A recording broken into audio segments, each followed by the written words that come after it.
Well, previous session was quite long. Hopefully this one will be quite a bit quicker. Now, we're in the middle of talking about the mechanics of B, the Turing machine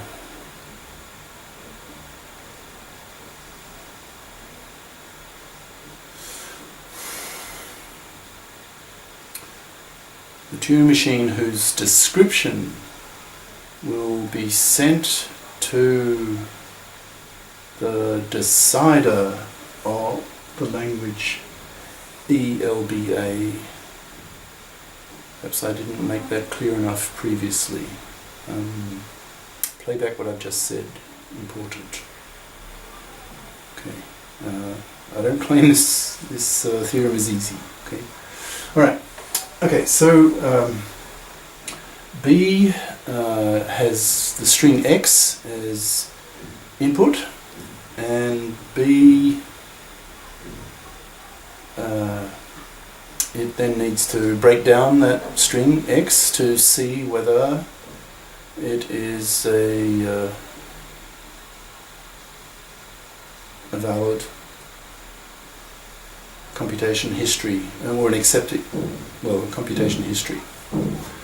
So so remember the format of the input string to B, that input string labeled little x, and it consists of between hash marks the configurations, L of them, let's say.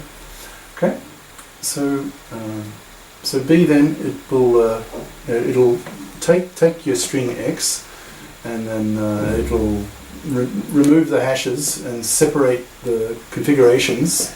So you have L configurations, and then the next thing B will do is it will check whether these configurations are legal. In other words, these configurations, do they satisfy the three conditions that the configurations should satisfy in a computation history? Okay? It's almost common sense. Like the first one, well, that's the start configuration. So is that correct? Like the start configuration, the contents on the tape will be your W. The state in the start configuration should be Q0, right? The start state from your Turing machine definition, and so on. Okay, so C1 should be the start configuration, and then each of them, the next one should be legally the consequence of the previous one, okay? Or alternatively, the next one legally follows from the previous one. And the final one here, that should be an accepting configuration. In other words, the state in that string there somewhere should be Q accept. Right? Should be an accept state. All right. Now B can. Now this will be your start configuration. Now here are the contents of your tape. Now remember, initially tape W goes in, and we're assuming that it's an LBA, so it has a limited number of squares. The length of the tape is little n. Okay, so you've got symbol W1 in the first square of your tape, symbol W2 in the second square of your tape, and so on to n squares. And the position of the head is determined by where the Q is relative to the symbol to the right of it. Well, the symbol Q, the state, is to the very left, and that makes sense because the head will be pointing at the first symbol of your input string, pointing at W1. So it checks. So B checks that C1 is of this form. If not, then it'll reject. All right. Now we need to assume that this machine B, LBA, has W built in. You need that. So obviously, so that it can check that this is correct, right? yeah, so B needs to have a knowledge of W so that it can check this is the first configuration here is of this form. It needs to have this knowledge. Okay, now B can also check the third condition, that's this one. Well, it just goes looking for an accept state Q that's in here somewhere. Now the second condition, this one, that's much tougher. How to do that? So B then needs to check that for each pair, consecutive pair, the one on the right follows legally from configuration to the left of it, the previous one. Now how does it do that? Well, now if you think about it, two configurations, consecutive configurations, they'll be identical almost, except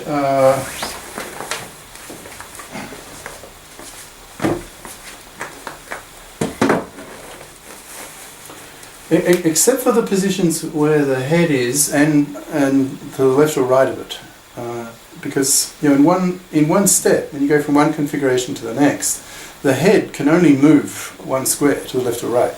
Okay, so that means and right or right or whatever. So the configuration is not going to change much. It's only going to change a little bit around the position of the head. Does that sort of seem common sense? Okay, so and it's only since the nature of the Turing machine, the head will write on that square. It can't write any on another square. It can only write on its current position.